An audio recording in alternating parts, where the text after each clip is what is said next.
Oke, halo teman-teman. Perkenalkan, nama saya Friska.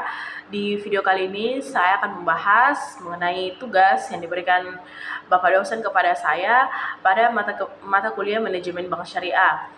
Di video kali ini akan dibahas juga mengenai beberapa akad produk bank syariah. Di antaranya itu seperti wakalah, khalafah, hawala, dan lain sebagainya. Dalam hal ini akan kita bahas atau akan dijelaskan bagaimana aliran dana tersebut ditujukan kepada masyarakat atau dipinjamkan kepada masyarakat dengan menggunakan prinsip syariah yang ada. Oke, kita masuk pada contoh kasus yang pertama, yaitu Karda.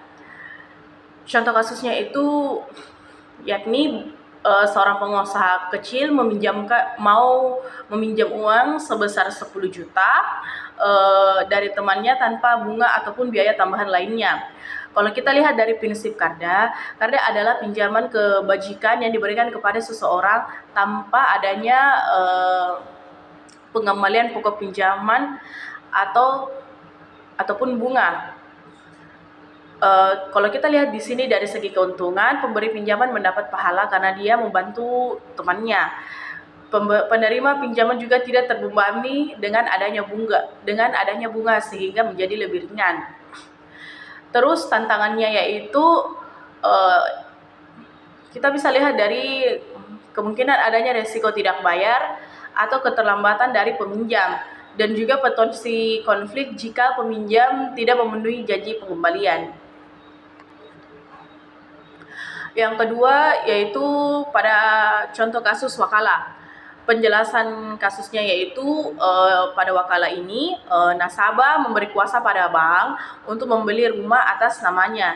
Jadi nasabah itu dia memberikan kuasa pada bank untuk membeli rumah tetapi atas nama dari nasabah tersebut. Kalau kita lihat dari prinsip wakalah, yakni wakalah itu pelimpahan kuasa atau pelimpahan kuasa dari satu pihak untuk melakukan transaksi atas nama pemberi kuasa.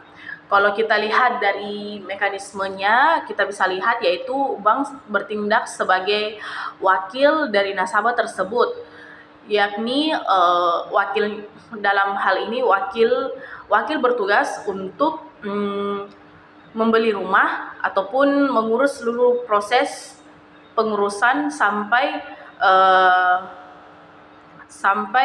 pengurusan itu selesai. Kita lihat juga di sini dari tanggung jawab bank hanya bertugas sebatas tugas yang diberikan. Jika terjadi kesalahan jika ada kesalahan nantinya bukan menjadi tanggung jawab sepenuhnya oleh bank, maka bank itu tidak menanggung resiko. Kemudian contoh kasus pada kafalah yaitu Ahmad menjadi penjamin saudaranya yang meminjam uang dari bank. Jadi Ahmad ini dijadikan jaminan oleh saudaranya untuk meminjam uang dari bank. Seperti kalau kita lihat dari konsep kafalah sendiri, kafalah adalah penjamin yang diberikan oleh seseorang atas kewajiban bank lain. Kita lihat dari risiko dan tanggung jawabnya. Kalau kita lihat sendiri, Ahmad bertanggung jawab jika saudaranya itu gagal membayar. Jadi Ahmad akan bertanggung jawab jika saudaranya itu tidak bisa bayar atau gagal membayar. Risiko yang dihadapi adalah kewajiban melunasi utang jika pihak yang dijamin itu tidak mampu bayar. Jadi dalam hal ini kafalah, dalam kasus kafalah ataupun kasus dari Ahmad ini, resiko yang dihadapi mungkin kalau misalnya kewajiban melunasi utang itu oleh pihak yang dijamin tidak mampu bayar. Oke, kemudian contoh kasus yang keempat itu hawala. Dalam contoh kasus hawala, si Budi ini mau memindahkan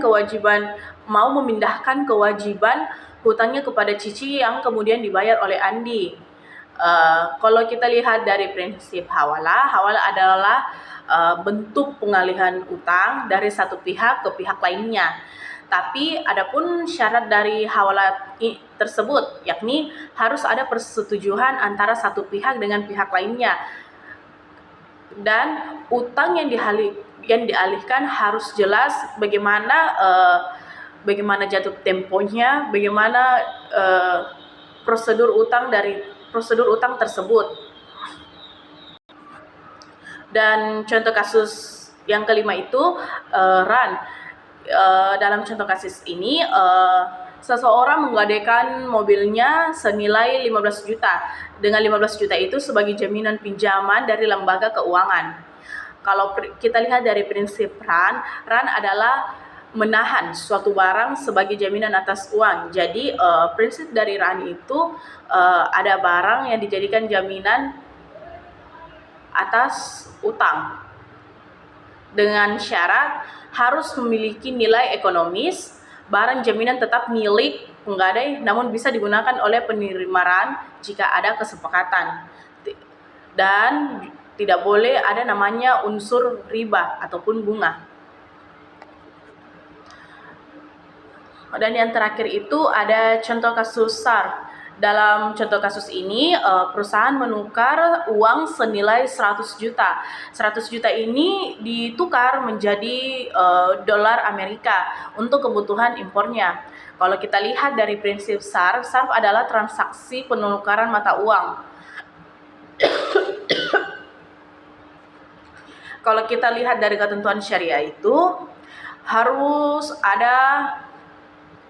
berupa harus tunai atau spot transaksi, tidak boleh ada penundaan. Kemudian kurs harus disepakati dari awal. Yang ketiga itu tidak boleh adanya spekulasi atau namanya jual beli valuta secara fiktif. Oke, sekian video dari saya, kurang dan lebihnya mohon dimaafkan. Terima kasih.